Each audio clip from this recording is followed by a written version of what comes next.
نحمدہ ونصلی علی رسولہ الکریم اما بعد۔ پارہ نمبر 5 سورۃ النساء آیت نمبر 24۔ اعوذ باللہ من الشیطان الرجیم، بسم اللہ الرحمن الرحیم۔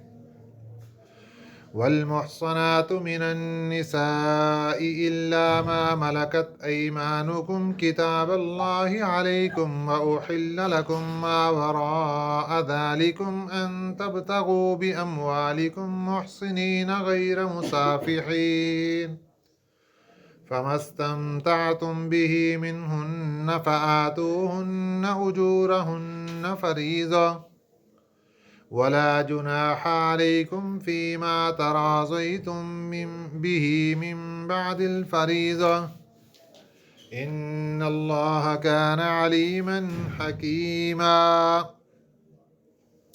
صدق اللہ العظیم۔ کل کے سبق میں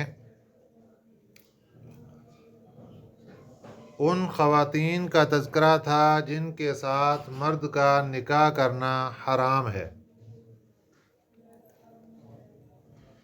ان میں سب سے پہلے نمبر پہ ماں کا ذکر آیا، پھر بیٹی کا، بہنوں کا، پھوپھیوں کا، خالاؤں کا، پھر بھتیجیاں، بھانجیاں، اس کے بعد پھر رضاعی ماں جس نے دودھ پلایا ہو، رضاعی بہنیں، پھر بیوی کی پہلے خاوند سے جو بیٹیاں ہوں گی وہ، پھر اسی طریقے سے بہو اگر مطلقہ ہو جاتی ہے یا بیوہ ہو جاتی ہے، اور اسی طریقے سے دو بہنوں کو ایک نکاح میں جمع کرنا، یہ ایک لمبی فہرست قرآن پاک نے ہمیں عطا فرما دی، جس کے اندر یہ بتا دیا گیا کہ ان خواتین کے ساتھ مرد کا نکاح کرنا حرام ہے۔ دو بہنیں ایک وقت جمع نہیں ہو سکتی، یکے بعد دیگرے آ سکتی۔ پارہ نمبر 5 کی پہلی آیت مبارکہ، اس کے اندر ایک خاتون کا تذکرہ ہے جس کا تعلق پچھلی فہرست کے ساتھ ہے۔ انسان کے لیے، مرد کے لیے کن کن خواتین کے ساتھ نکاح کرنا حرام، ان کی فہرست کل کے سبق میں گزر چکی، اور ایک خاتون رہ گئی تھی، اس کا تذکرہ آج کے سبق میں شروع ہو رہا ہے۔ وہ خاتون کون ہے؟ والمحصنات۔ محصنات، محسنہ، محسنہ کون عورت ہوگی؟ اس کا ایک معنی ہے منکوحہ، نکاح والی عورت، جس کا پہلے نکاح ہو چکا ہے، شادی شدہ ہے، نکاح پر نکاح کرنا یہ حرام ہے، ہوگا ہی نہیں۔ تو محصنات کا ایک معنی ہے منکوحہ، شادی شدہ۔ محصنات کا دوسرا معنی ہے پاک دامن۔ یہ لفظ یہاں پر جو استعمال ہوا ہے یہ منکوحہ کے معنی میں ہوا ہے۔ والمحصنات من النساء، اور خاوند والی عورتیں، یہ ترجمہ اس کا کیا جاتا ہے، شادی شدہ عورتیں، ان کے ساتھ بھی مرد کے لیے نکاح کرنا حرام ہے۔ یہاں تک کہ اگر وہ مطلقہ بھی ہو جائیں یا بیوہ ہو جائیں تو جب تک وہ عدت میں ہیں اس وقت تک ان کے ساتھ نکاح کرنا درست نہیں ہے، بلکہ نکاح ہوگا ہی نہیں۔ جب عدت ختم ہو جائے گی تو پھر پہلے خاوند سے ان کا لنک اور تعلق ختم ہو جائے گا، اب ان کے ساتھ نکاح ہو سکتا ہے۔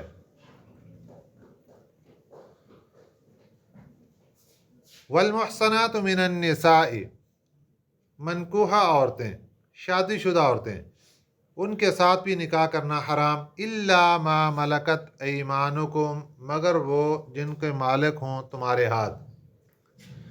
बांदी है और वो अगरचे पहले शादीशुदा है, उसके अहकामात अलग हैं। ग़ुलाम और बांदी का तस्वुर इस वक्त तो ख़त्म हो चुका है, लेकिन शरीयत के अंदर उस ज़माने में बांदी का, जिस ज़माने में कुरान पाक नाज़िल हुआ, बांदी का तस्वुर था। कुरान पाक ने बांदी के अहकामात भी यहाँ पर ज़िक्र फरमाए कि बांदी अगरचे शादीशुदा हो, लेकिन जब वो ग़ुलाम बनकर दूसरों के पास आ जाए, फिर उनके अहकामात फ़िक़्ह के अंदर मज़कूर हैं, उसके मुताबिक उनसे ताल्लुक़ जायज़ हो जाता है, लेकिन उसके लिए शराइत हैं, वो सारी शराइत मालूम होनी चाहिए। किताब अल्लाह अलैकुम, ये हुक्म है अल्लाह ताला का तुम्हें, यानी ये एक लंबी फहरिस्त पिछले पारा नंबर 4 के आखिर में अल्लाह ताला ने इरशाद फरमाई और उसकी एक ख़ातून का ज़िक्र यहाँ पर आ गया, मनकूहा शादीशुदा औरत। ये सारी फहरिस्त देने के बाद आखिर में क्या फरमाया, किताब अल्लाह अलैकुम, ये अल्लाह का हुक्म है कि ये ख़वातीन मर्द के लिए हराम है, इनके साथ निकाह नहीं हो सकता। व उहिल्ल लकुम, और हलाल हैं तुम्हारे लिए, मा वरा ज़ालिकुम, इनके अलावा। ये जो एक लंबी फहरिस्त तुम्हें दी गई, इनके अलावा जो ख़वातीन होंगी उनके साथ तुम्हें निकाह करने की इजाज़त है, हलाल है, लेकिन उसके लिए शराइत है। निकाह के लिए शराइत क्या क्या हैं? अन तबतगू बिअमवालिकुम, पहली शर्त यह है कि तुम उन ख़वातीन में से किसी खातून को भी, यानी ये जो फहरिस्त है इसके अलावा किसी खातून को भी, इसके अलावा और कौन सी होंगी, रिश्तेदारों के अंदर चचा की बेटियां आ गईं, खालाओं की बेटियां आ गईं, मामों की बेटियां आ गईं, फुफ्फो की बेटियां आ गईं, यानी जो कज़न जिनको हम बोलते हैं, वो सारी के सारी रिश्तेदार, वो भी जायज़, और इसके अलावा बाकी बाहर बगैर रिश्तेदारी वो तो जायज़ है, उनके साथ निकाह हो सकता है। सबसे पहली शर्त अन तबतगू बिअमवालिकुम, तब तगु का माना है तलब करो, बिअमवालिकुम, अपने माल के बदले। ये हक महर की तरफ इशारा किया कि निकाह के अंदर हक महर का होना ज़रूरी है। अब सवाल ये है कि अगर किसी ने शादी के मौके पर, निकाह के मौका पर हक महर मुतय्यन नहीं किया, हक महर का ज़िक्र नहीं किया, तो क्या निकाह हो जाएगा? जी बिल्कुल, निकाह दुरुस्त है, निकाह हो जाएगा, लेकिन हक महर वाजिब होगा। तो वो कैसे देना होगा, फिर क्या उसकी सूरत होगी और कितना देना पड़ेगा? उसके लिए हुक्म यह है कि महर मिसली आएगा। महर मिसली उसको कहते हैं कि जो खातून है उसके रिश्तेदारों में, उसकी कज़नों में, दोस्तों के अंदर जितना हक महर आम रवाज में चलता है वो हक महर अदा करना होगा। अन तबतगू बिअमवालिकुम, तो सबसे पहली शर्त ये लगाई गई कि तुम उसको हासिल करो अपने माल के ज़रिए से। दूसरी शर्त मुहसिनीना, मुहसिनीना, यहाँ पर वही जो वल मुहसनात शुरू में के अंदर लफ्ज़ गुजरा, उसी मादे से ये लफ्ज़ आया है मुहसिनीना, कि तुम्हारा जो इरादा है उस औरत को हासिल करने का, तो वो मुहसिनीन हो, गैर मुसाफिहीन। मुहसिनीन का माना निकाह करने का इरादा, पक्का इरादा, सारी ज़िंदगी के निभा का इरादा। गैर मुसाफिहीन, ना कि वक्ती तौर पर मस्ती निकालने का इरादा, वक्ती तौर पर अपनी ख्वाहिश पूरी करके फारिग कर देने का इरादा। ये यहाँ से जो मुत्ता है उसकी अल्लाह पाक ने तरदीद फरमा दी कि मुत्ता की इजाज़त नहीं। मुत्ता क्या कहते हैं कि ये माल के ज़रिए औरत के साथ मामला तय कर लिए, जिसको ज़िना के अंदर ही आता है वो, तो उसके अंदर वक्ती तौर पर रख लिया और उसके बाद तुम कौन मैं कौन, फारिग। तो अल्लाह पाक ने शर्त लगा दी कि मुहसिनीन, तुम्हारा इरादा निकाह का हो, गैर मुसाफिहीन, ना कि वक्ती तौर पे अपनी शहवत पूरी करने का। फमस्तमतातुम बिही मिनहुन्ना, फिर जब तुम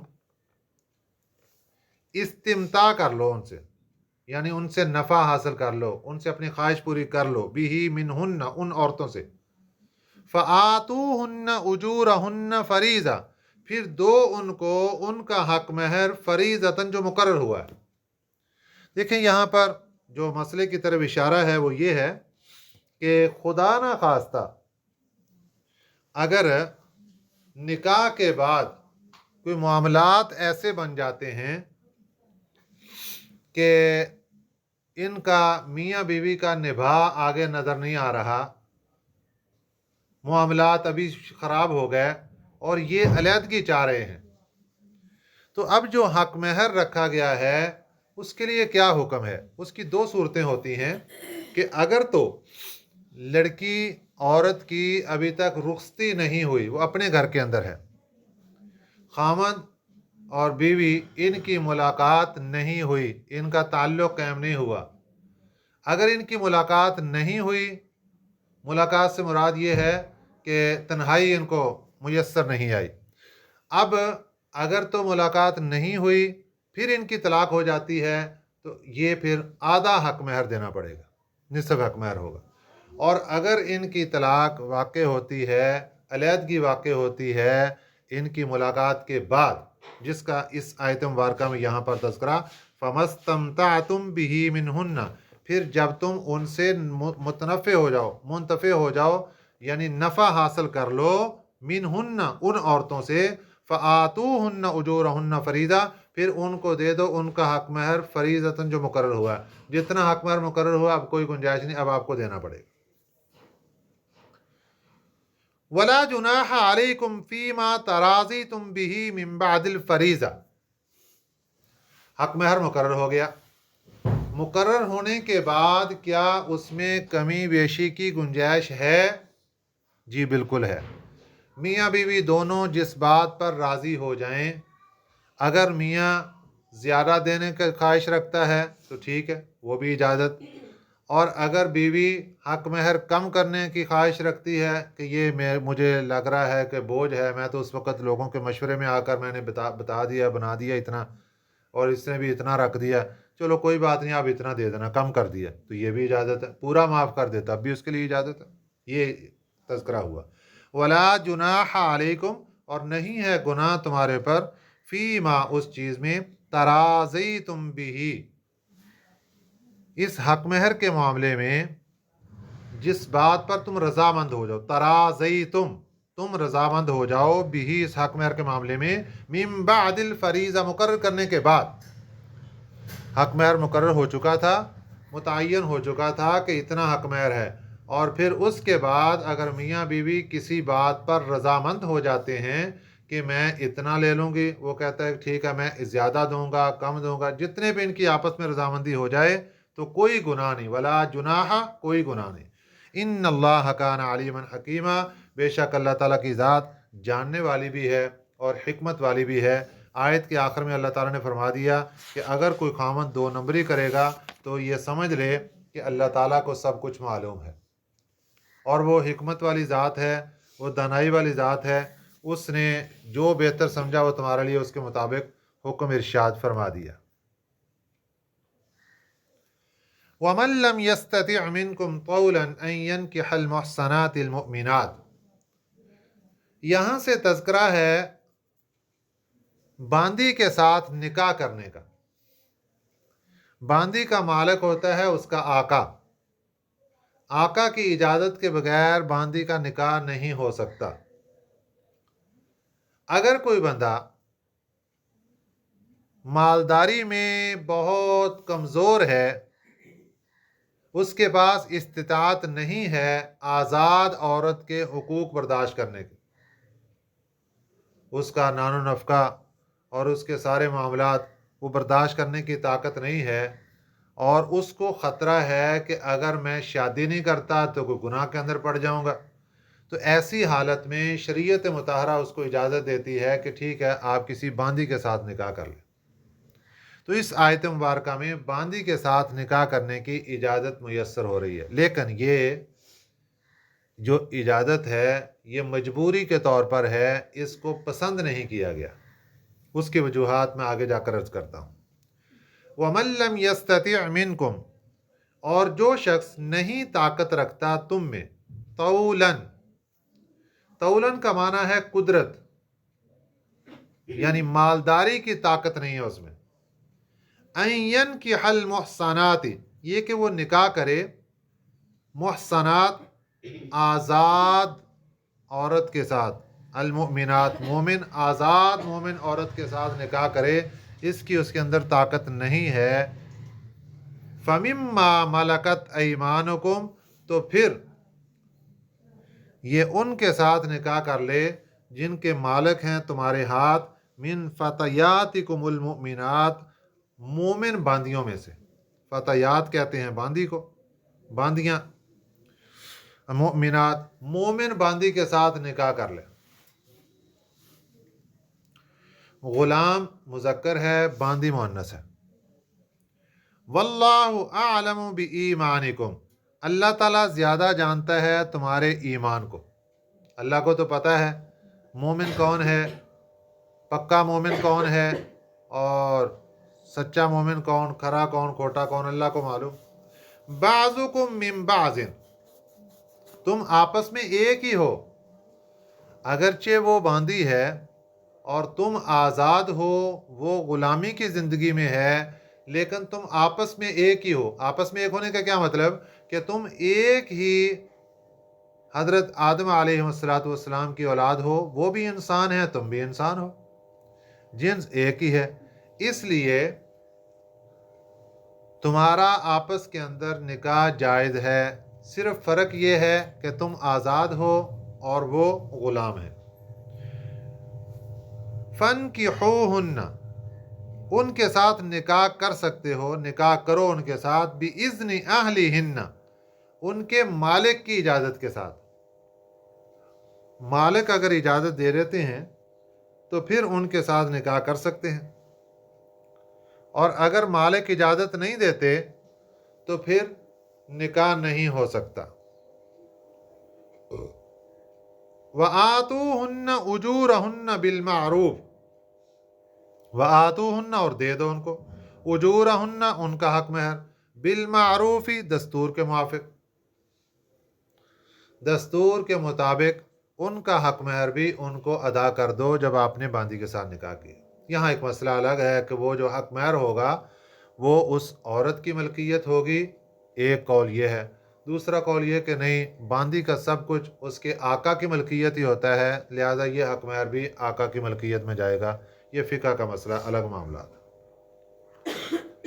इसके बाद 3 शर्तें हैं बांदी के लिए कि जो बांदी रजामंद हो रही है आज़ाद मर्द के साथ निकाह करने के लिए, उसके लिए सबसे पहली शर्त मुहसनातिन, ये हकीकी तौर पर निकाह करने वाली हो, निकाह करने से इरादे से मुस्तकिल तौर पर उसके साथ रहने के लिए, ज़िंदगी बसर करने के लिए आ रही हो, गैर मुसाफिहातिन, ना के वक़्त पास करने के लिए,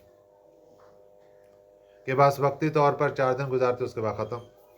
वला मुत्तखिज़ाति अख्दान, और ना छुप छुपा के मिलने के तौर पर। मुत्तखिज़ाति अख्दान, ये जो छुप छुपा के मिलना और छुपी हुई यारियाँ, ये उसकी तरफ इशारा है कि उस खातून का ऐसा कोई इरादा ना हो। ये 3 शर्तें हैं उस बांदी के लिए, अगर वो शर्तें उसके अंदर पाई जाती हैं तो फिर बांदी के साथ निकाह की इजाज़त। फ़इज़ा उहसिन्ना, फिर जब वो निकाह में आ चुकें, फ़इन अतैना, फिर अगर वो आती हैं बिफ़ाहिशतिन, वाज़े बेहयाई की तरफ, यानी उनसे कोई गलती सरजद हो जाती है ज़िना वगैरह के, तो फ़अलैहिन्ना निस्फ़ु मा अलल मुहसनात, तो उनके सज़ा, उनके ऊपर निसफ़ होगी, मा अलल मुहसनात, यहाँ पर मुहसनात फिर शादीशुदा आज़ाद औरत के बारे में। आज़ाद औरत के जितनी सज़ा है उसका निसफ़, मिनल आज़ाब का माना सज़ा, तो फिर फ़अलैहिन्ना, फिर उन पर निसफ़ होगी, मा अलल मुहसनात मिनल आज़ाब, आज़ाद औरत की सज़ा का निसफ़ होगा। अब जो आज़ाद औरत है, अगर उसको سزا دی جاتی ہے تو اس کی سزائیں دو قسم کی ہمارے سامنے آئی ہیں۔ اگر ان سے یہ بفاحشۃ مبینہ واضح بے حیائی ثابت ہو جاتی ہے، زنا بدکاری وغیرہ ان سے ثابت ہوتی ہے، تو اس کی شریعت مطہرہ میں دو سزائیں ہیں۔ نمبر ایک، اگر تو وہ غیر شادی شدہ ہے تو اس کے لیے سزا تھی 100 کوڑے، اور اگر شادی شدہ ہے تو اس کی سزا تھی سنگسار کرنا۔ یہاں پر باندی کی جو سزا مقرر کی گئی وہ ہے نصف آزاد عورت سے۔ اب نصف کو اگر ہم سنگسار کرنے کو نصف کرتے ہیں تو اس کا نصف تو ہو نہیں سکتا، اس کے نصف کی کوئی صورت نہیں، لہذا باندی کی سزا سنگسار یہ ختم ہو جاتی ہے، اگرچہ وہ شادی شدہ ہی کیوں نہ ہو، کیونکہ اس کا نصف نہیں ہو سکتا۔ اب رہی دوسری سزا، آزاد عورت شادی سے پہلے ہے اور اس سے یہ حرکت سرزد ہو گئی، اس کی سزا ہے 100 کوڑے۔ تو باندی کو نصف سزا یہاں پر 50 کوڑے مارے جائیں گے، جو اگرچہ وہ شادی شدہ ہو یا غیر شادی شدہ ہو، یہ باندی کی سزا ہے اگر اس سے یہ غلطی سرزد ہو جائے۔ فَعَلَيْهِنَّ نِصْفُ مَا عَلَى الْمُحْصَنَاتِ مِنَ الْعَذَابِ، ان کی سزا آزاد عورت کی نصف ہوگی۔ ذَلِكَ، یہ اس میں اشارہ ہے، اس کا مشار الیہ پیچھے جو باندی کے ساتھ نکاح کی اجازت دی گئی وہ ہے کہ اے مرد، یہ جو تجھے باندی کے ساتھ نکاح کی اجازت دی گئی ہے، لمن، یہ اس بندے کے لیے ہے، خشیہ جو ڈرتا ہے، العنت منکم، تم میں سے تکلیف کا، نقصان سے ڈر رہا ہے کہ میں بالکل گناہ کے اندر گر جاؤں گا یا کوئی اور نقصان ہو جائے گا، تو یہ اس بندے کے لیے ہے، وہ باندی کے ساتھ نکاح کر سکتا ہے۔ وَأَن تَصْبِرُوا، اور اگر تم صبر کر لو تو خیر لکم، یہ بہتر ہے تمہارے لیے۔ یہ آخری لفظ نے بتا دیا کہ باندی کے ساتھ نکاح کرنے سے صبر کر لینا بہتر ہے، لیکن بہت ہی زیادہ خطرہ ہو تو پھر ٹھیک ہے، باندی کے ساتھ نکاح کرنے کی اجازت۔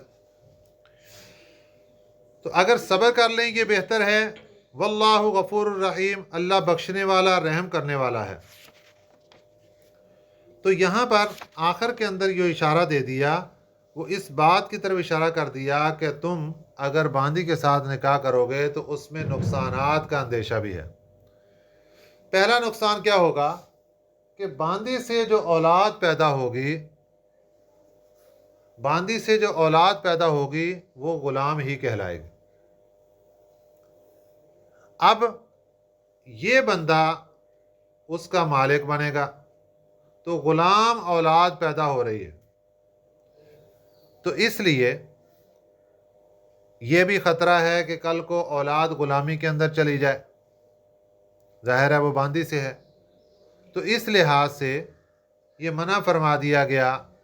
اور اسی طریقے سے اور بھی نقصانات ہیں، معاشرے کے اندر عقارت ہے، باقی معاملات ہیں، اور یہی ایک مسئلہ ہے کتابیہ کے ساتھ نکاح کا۔ اہل کتاب جو اس وقت یہودی اور عیسائی ہیں، ان کے ساتھ نکاح کی اجازت تو ہے لیکن اچھا نہیں سمجھا گیا۔ اس کے نقصانات کیا ہیں کہ خطرہ ہے کہ کل کو وہ حملہ کر کے اس مرد کو اور اس کے بچوں کو وہ اپنے جو قانون ہے، اپنا جو ان کے مذہب ہے اس پر لے کر چلی جائے گی، اور اس سے اسلام کے چھوٹ جانے کا خطرہ ہے، ایمان ختم ہو جانے کا خطرہ ہے، اور ایسے واقعات ہمارے سامنے آئے ہیں۔ کیونکہ دنیا کے اندر اگر بیوی کا روب اور دبدبہ ہے تو مرد اس کے ماتحت ہوگا، اور اگر مرد کا روب اور دبدبہ ہے تو بیوی اس کے ماتحت ہوگی۔ تو باہر جا کر جتنے لوگ شادی کرتے ہیں یہ بیوی کے دبدبے کے اندر ہی پھر ہوتے ہیں، ظاہر ہے اس کی وہاں پہ رہائش اور اس کے سارے معاملات تو یہ اس کے کہنے پر ہوتے ہیں، یہ اپنی کوئی منمانی کوئی ایسی چیز نہیں کر سکتے۔ اس لیے خطرہ ہوتا ہے کہ کل کو ان کا دین بھی ان کے ہاتھ سے جائے گا اور ان کی آنے والی اولاد اور نسلیں بھی خراب ہونے کا خطرہ ہے۔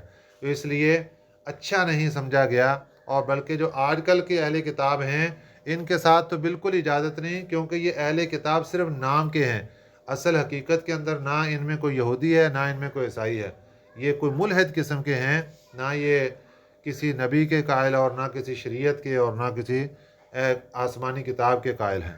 اس لیے ان کے ساتھ نکاح نہ کرنا یہ اچھا ہے، اگرچہ شریعت نے شروع میں اجازت دی ہے اس کی۔ اللہ پاک ہمیں صحیح سمجھ نصیب فرمائے، آمین۔ وما علینا الا البلاغ المبین۔